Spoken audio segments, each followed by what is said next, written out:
Hello everyone. Today we're going to learn how to write a paragraph, how we're going to structure a full written paragraph. So here we go with the objectives or the goals of this lesson. First, we're going to identify the structure of a paragraph, how to build a paragraph. Then we're going to learn how to generate ideas for learning, for brainstorming. And thirdly, how to write a topic sentence, a controlling idea, and a topic. Fourthly, how to choose supporting points that support your topic sentence. And lastly, how to make an outline. What is a paragraph? A paragraph is a group of sentences about a topic. Every paragraph should have one topic, which is usually presented in the topic sentence. I'm going to give you a prompt of which you're going to get your topic sentence. All other sentences in the paragraph must develop and support the topic, and that's what we call the supporting sentences or the details. So one of the goals was to talk about the structure of a paragraph. A paragraph, as we said, is a group of sentences. They are made up or classified into three components, three parts in the paragraph. The first one, which is the topic sentence, this is the main idea. The second part, which is the supporting sentences, the body of your paragraph. And the last part is the concluding sentence that ends your paragraph. What is the topic sentence? Usually, the topic sentence is the first sentence in a paragraph. It gives you the topic and the controlling idea. A controlling idea usually gives more information about your topic. After we write the topic sentence, we move on to the supporting sentences that give details about your paragraph or your topic sentence. This is the main part of the paragraph. As I said before, it is the body of the paragraph. We provide several supporting points that explain the controlling or main idea of the paragraph. Sometimes we provide details that explain each supporting point. So you will have a topic sentence, supporting sentences, and details for these supporting sentences. Now we move on to the third and last part of the paragraph, which is the concluding sentence. The concluding sentence in a paragraph is the last sentence, usually in a paragraph. It starts with finally, in conclusion, to conclude, to sum up. It actually restates or paraphrases the controlling idea and summarizes the supporting points you said in your body. Moving on to the third section, we're going to learn how to generate ideas for writing, how to do brainstorming.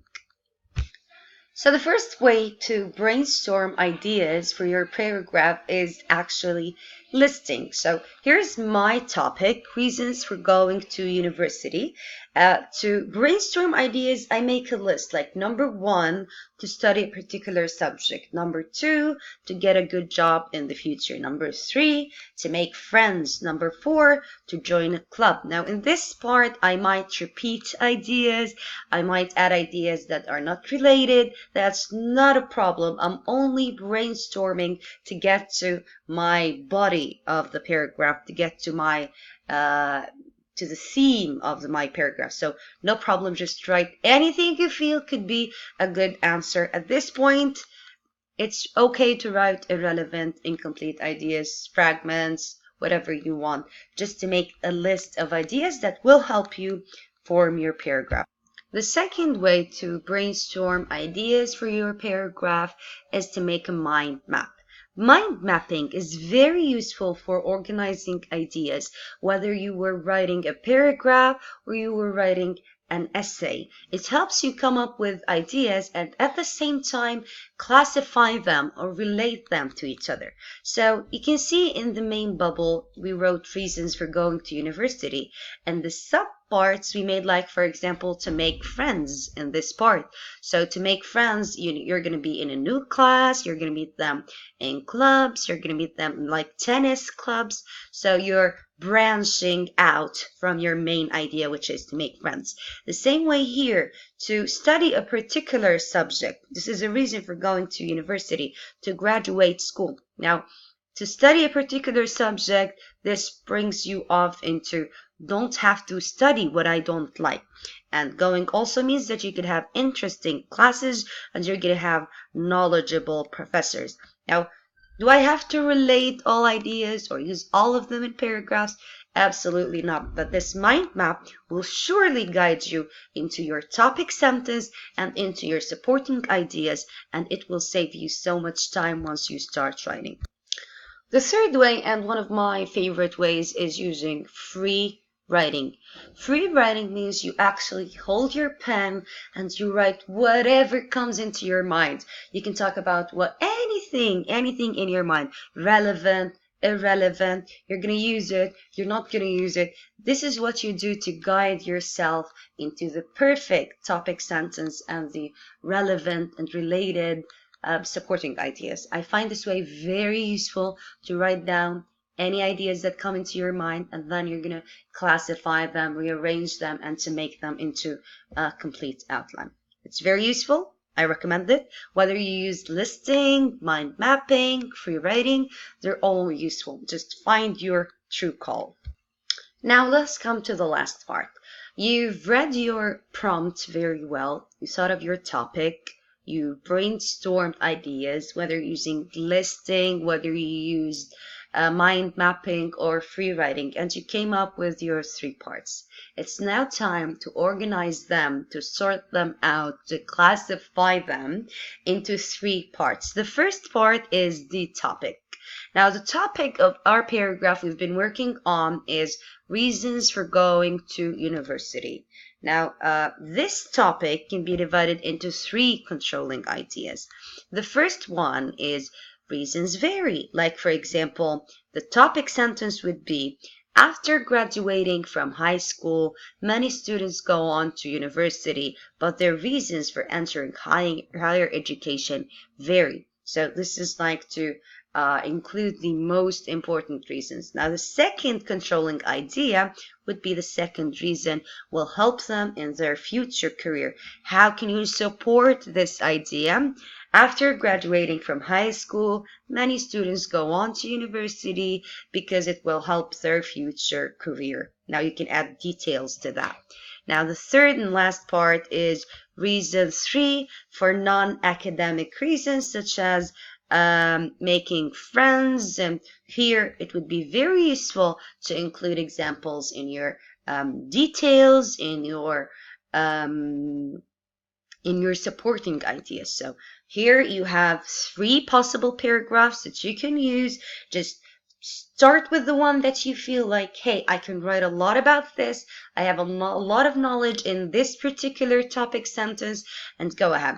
I would recommend dividing these topic sentences into, like, doesn't have to be a full sentence, but you can divide them into ideas, bullet points, titles of, for example, here, the reasons for entering college, or here, like, career choices, or here, like, the